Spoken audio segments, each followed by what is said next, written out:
যোগীঘোপাত মীন বিভাগৰ অভিযান ঐতিহাসিক তামৰঙা বিলত মীন বিভাগৰ বিশেষ অভিযান জব্দ বৃহৎ পৰিমাণৰ অবৈধ মৎস্য চিকাৰ কৰা সামগ্ৰী শতাধিক জাল চেপা নাও আদি বৃহৎ পৰিমাণৰ সামগ্ৰী জব্দ কৰে অসম মীন আইন অনুসৰি 1 এপ্ৰিলৰ পৰা 15 জুলাইলৈকে মাছ ধৰা সম্পূৰ্ণৰূপে নিষিদ্ধ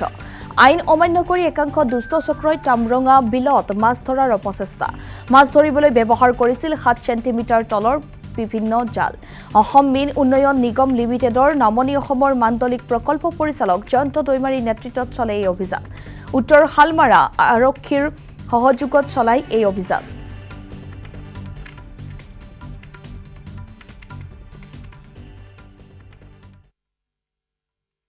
আমাৰ মেইন বিভাগৰ আৰু আমাৰ আসাম ফিচাৰী ডেভেলপমেণ্ট কৰ্পোৰেশ্যন যৌথ উদ্যোগত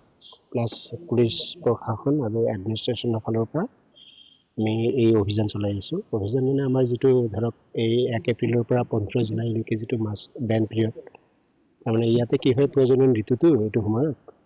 মাছৰ যিখিনি প্ৰজনন ঋতুৰ সময়ত কি হয় ব্ৰিডিং মানে নেচাৰেল ব্ৰিডিং হয় এইটোক এভইড কৰাৰ কাৰণে এইবোৰ এই 3 মাহ আমি সাধাৰণতে বন্ধ কৰি ৰাখোঁ আমাৰ বিভাগীয় ফালৰ পৰা কিন্তু এই অসাধু চক্ৰ মানুহে কিছুমানে এনেকৈ জালবোৰ পাতি থৈ দিয়ে তো আমি যেতিয়া খবৰ পাওঁ আমি আহি অভিযান চলাই সবৰে সন্মিলিতভাৱে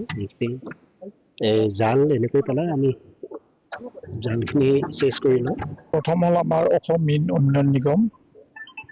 আসাম ফিচাৰী ডেভেলপমেণ্ট কৰ্পোৰেশ্যন অভিযান আমাৰ এতিয়া নেট জাল